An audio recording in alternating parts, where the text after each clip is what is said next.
Estamos de volta com você nesse momento falando sobre esta série, a ressurreição. Nós falamos na primeira parte sobre o poder da ressurreição, o poder de Deus. Falamos sobre esse poder que ele supera toda a tecnologia, todos os avanços científicos que descobriram, avançam, fazem, produzem em todas as áreas, né, da tecnologia, da comunicação, como é fácil você se comunicar com alguém que está tão distante, né? Parece que a globalização também, o mundo se tornou pequeno através desses avanços, mas o maior de todos os milagres, de todos os eventos, de tudo que nós podemos entender, o maior de todos é a ressurreição de Cristo, como ele vence a morte. Se você chamar toda essa tecnologia e levá-los para um cemitério, ou levá-los diante de um cadáver, de alguém morto, da morte, o que é que eles podem fazer? Só o poder de Deus pode ressuscitar o homem, pode transformar, pode dar vida. E Jesus ressuscitou para que você e eu tivéssemos vida, vida eterna, vida com Deus. Falamos então sobre o poder da ressurreição. Na segunda parte falamos sobre o túmulo vazio, que é a evidência de que Jesus não estava mais lá, não foi roubado, porque guardas estavam ali vigiando, inclusive aqueles homens que detestavam, né? Não queriam Jesus, nem a mensagem dele. Interessante que eles ouviam muita coisa, não acreditavam, mas ouviam que ele falava que ele iria morrer e que no terceiro dia ele iria ressuscitar. Interessante que eles ouviram tudo, mas não queriam aceitar o evangelho de Cristo Jesus. E aí eles falaram para Pilatos, você lembra que ele falava que ele iria ressuscitar? Então vocês têm que colocar em volta na boca ali daquele túmulo, uma pedra, e não somente uma pedra grande não, colocam os guardas para vigiar, porque um dos discípulos, ou dois ou três, vão querer vir ali à noite roubar, e depois vão dizer que ele ressuscitou. Então podemos dizer que aquele túmulo estava bem guardado, mas não era guardas, não era pessoas, e nem os anjos, ninguém que poderia ter colocado, tirado pedra. Isso não faria a diferença. A questão é que Jesus triunfou sobre a morte. No começo daquele terceiro dia, lá pela madrugada, quando as mulheres vieram ali para ver, elas entenderam o que significava o túmulo vazio. Jesus ressuscitou. Hoje ele vive. E porque ele ressuscitou, você tem vida, você tem vitória, você tem paz, você tem cura, você tem tudo que você precisa nele, através da morte e da sua ressurreição. Nós vamos hoje falar nesse tema, se Cristo não houvesse ressuscitado. Eu quero aqui só dar uma introdução aqui sobre muitas promessas que foram feitas, né? As promessas da ressurreição pelo próprio Jesus. Ele havia falado, ele havia prometido. Nós falamos já em algumas, no programa retrasado, sobre a passagem de João capítulo 2, onde Jesus entra no templo, o povo estava lá vendendo animais, trocando dinheiro, estava fazendo uso da casa de Deus, não para adorar Deus, mas para fazer, enriquecimento, vender, ganhar, comércio. Jesus chega lá e põe ordem naquilo, manda todo mundo para fora, limpa o templo e fala, isso aqui não é lugar para isso não. E um daqueles judeus contestou Jesus e perguntou assim para ele, ora, Jesus, que autoridade tu tens? Então me dá um sinal de que tu tens todo este poder. E Jesus responde para ele o seguinte, com essas palavras, olha, vocês vão destruir este templo, este santuário, mas em 3 dias eu vou reconstruir. E claro que o judeu estava pensando, ele está falando do templo, que ele está limpando aquele templo, e que a gente pode destruir ele em 3 dias, e ele vai destruir ele e ele vai reconstruir o templo em 3 dias? Jesus não estava falando daquele templo físico, daquele templo ali de tijolos, não. Estava falando do corpo dele, da vida dele, que seria massacrada, seria morta, para que no terceiro dia ele viesse a reconstruir. Reconstruir significa voltar a ser o que era, voltar à vida, ressuscitar. Então era uma promessa. Em outra passagem vemos também Jesus falando a mesma coisa. Se você puder vir comigo em Mateus, no capítulo 12, olha só que tremendo aqui em Mateus capítulo 12, Jesus fala a mesma coisa, mas citando um outro exemplo. Ele dando aqui o exemplo de Jonas, aqui no capítulo 12 de Mateus, começando com o versículo 38. Então alguns escribas e fariseus, aqueles que não criam, que davam trabalho para Jesus, né? Que não gostavam, porque eram afrontados pela verdade do Evangelho, a hipocrisia deles era afrontada. Então eles davam trabalho para Jesus. E eles chegaram para Jesus e perguntaram: nós queremos ver da tua parte algum sinal. Porque eles viviam querendo sinal. Tu existes, tu podes, tu tens, então dá um sinal. Aí Jesus responde para eles o seguinte: ele, porém, respondeu: uma geração má e adúltera pede um sinal. Mas nenhum sinal lhe será dado, senão o do profeta Jonas. Porque assim como esteve Jonas 3 dias e 3 noites no ventre daquele grande peixe, assim o Filho do Homem, que é Jesus, né? Ele estará 3 dias e 3 noites no coração da terra. Estará morto. Está lá 3 dias e 3 noites. Jesus estava dizendo aqui, assim como Jonas ficou 3 dias na barriga daquele peixe, ele também foi acolhido pela terra, morte. Mas estava dizendo que no terceiro dia, só aquele dia, porque de lá para frente, haveria de ressuscitar. Assim como Jonas reviveu, né? Teve uma chance de novo, Jesus também iria triunfar sobre a morte. Então, sei que são as promessas. Se você puder anotar em João capítulo 2, versículo 18, 19, Jesus fala isso. Em Mateus capítulo 12, começando com versículo 38, 39, 40. E Jesus profetiza também a sua ressurreição em Mateus, em Marcos capítulo 8. Olha o que ele diz no versículo 31. Então Jesus começou a ensinar que era necessário que o Filho, que ele sofresse muitas coisas e que ele fosse rejeitado pelos irmãos e pelos anciãos e pelos principais sacerdotes, por todos, pelos escribas, e que ele fosse morto e que depois de 3 dias ressuscitasse. Então não era uma surpresa, Jesus havia falado, havia pregado, havia comunicado, havia feito esta promessa de que ele morreria, mas ressuscitaria. Está em João capítulo 8, Marcos capítulo 8, versículo 31. Nós podemos dizer hoje, sem sombra de dúvida, que todos, milhares, milhões, quem sabe até na conta de bilhões, ou 1 bilhão ou mais de pessoas, ou até mais, elas creem pelo mundo afora na ressurreição de Jesus. Não são poucos, muitos têm recebido, têm acreditado e têm entendido esta grande verdade.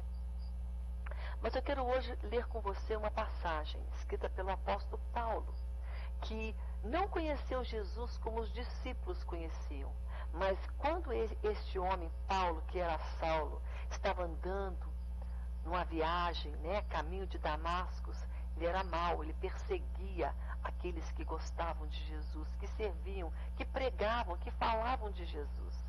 Ele matava mesmo, ele mandava prender, ele era ruim, mau, perseguia. E ele estava ali, mas Jesus aparece para ele. E ele aparece de uma maneira tão real, e ele ouve a voz, e aquela luz, e imediatamente ele ficou cegado. Mas ele teve um encontro real com Jesus, porque Jesus pergunta: Saulo, Saulo, por que você me persegue?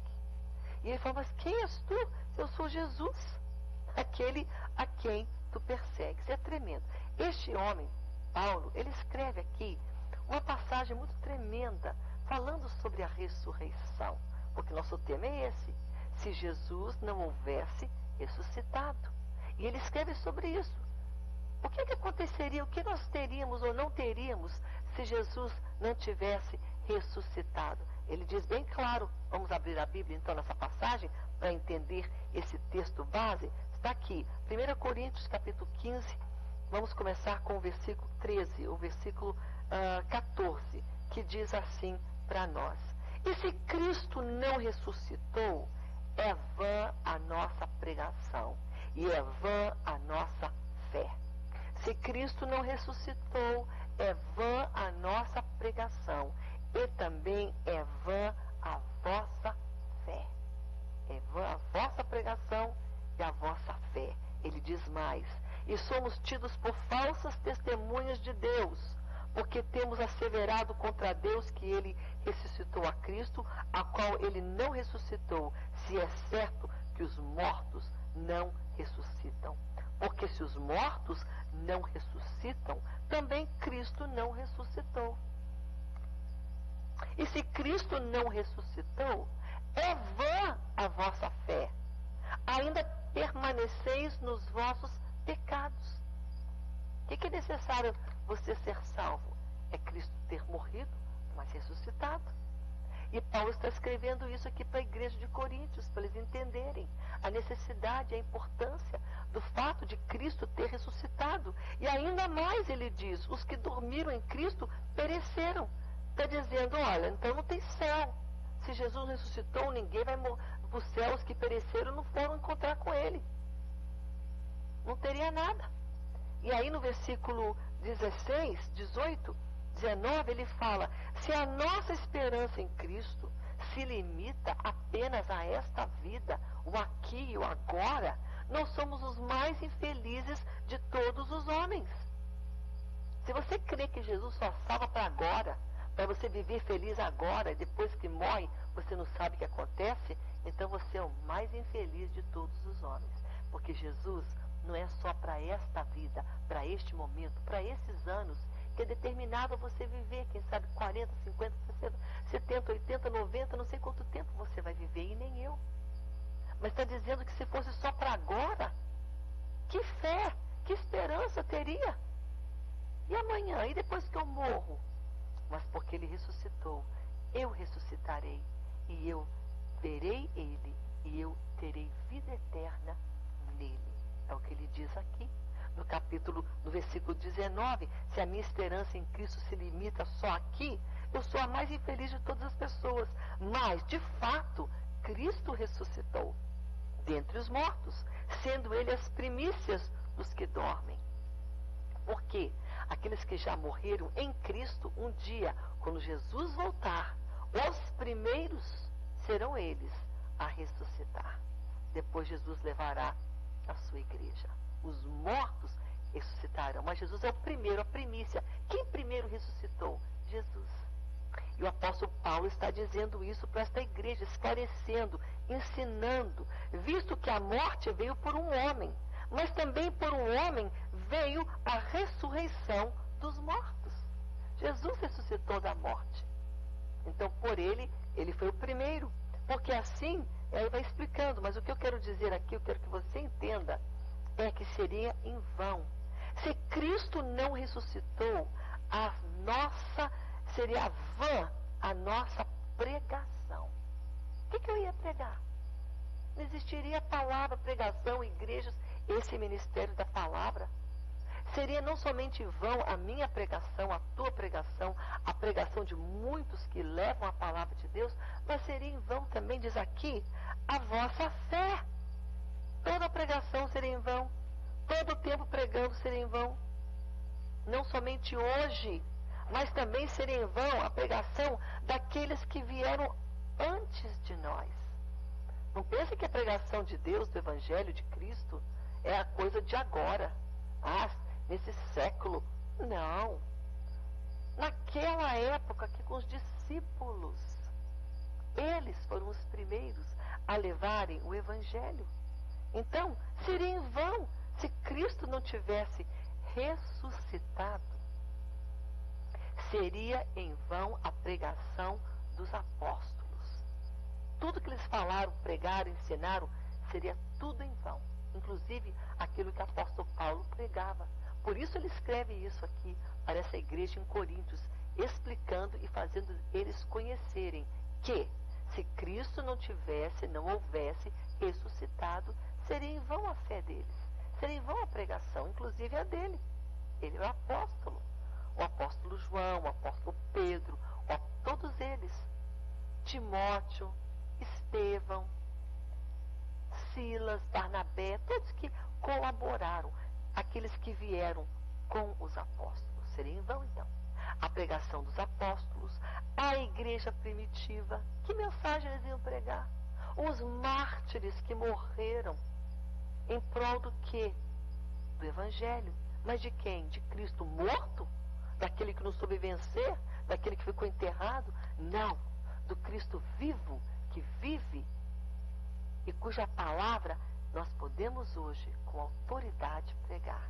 Mas se ele não houvesse, pare e pense um pouco comigo hoje. Estamos falando sobre esse tema hoje. Se Cristo não houvesse ressuscitado, não haveria pregação dos apóstolos, não haveria pregação da igreja primitiva, não haveria a palavra dos mártires, não haveria pregação dos heróis da fé, daqueles que vieram, que pregaram, que falaram, das mensagens dos homens que são heróis da fé, um pouco mais do nosso tempo, mais contemporâneo, não de agora, mas de séculos passados, tais como Martinho Lutero, né, o pai da reforma protestante, um grande homem de Deus, né, o justo viverá pela fé. Que reforma teria, que palavra teria, que mensagem teria Martinho Lutero, se não fosse pela ressurreição? Pela fé o justo vive. Mas se não houvesse ressurreição, não haveria fé. Mensagens de homens como John Wesley, tremendo na palavra, homens como Moody, grandes homens de Deus, que pregavam, sabe, são aqueles que podemos dizer, os clássicos, né, Spurgeon e muitos outros, né? Se Cristo não houvesse ressuscitado, não estaríamos aqui hoje. E ponto final. Você não teria paz, você não teria esperança, você não teria alegria, você não teria salvação em Cristo Jesus. Você está entendendo?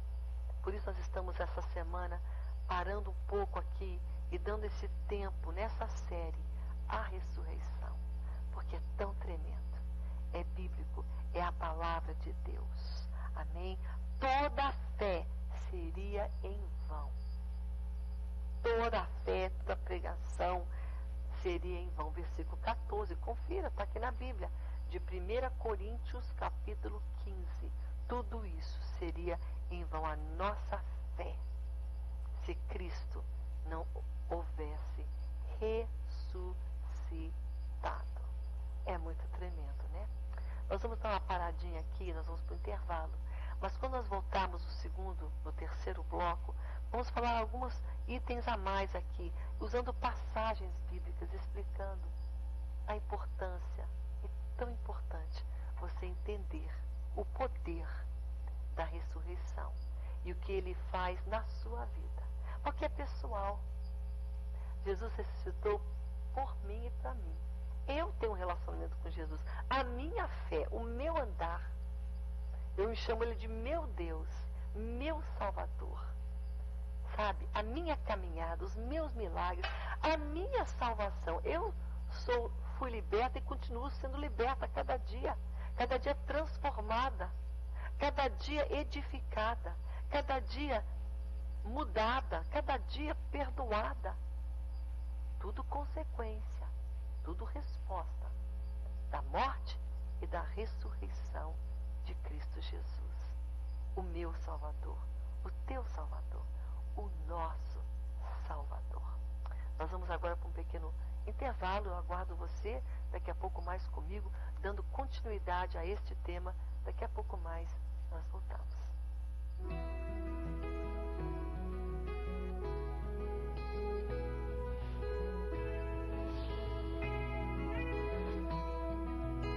Eu quero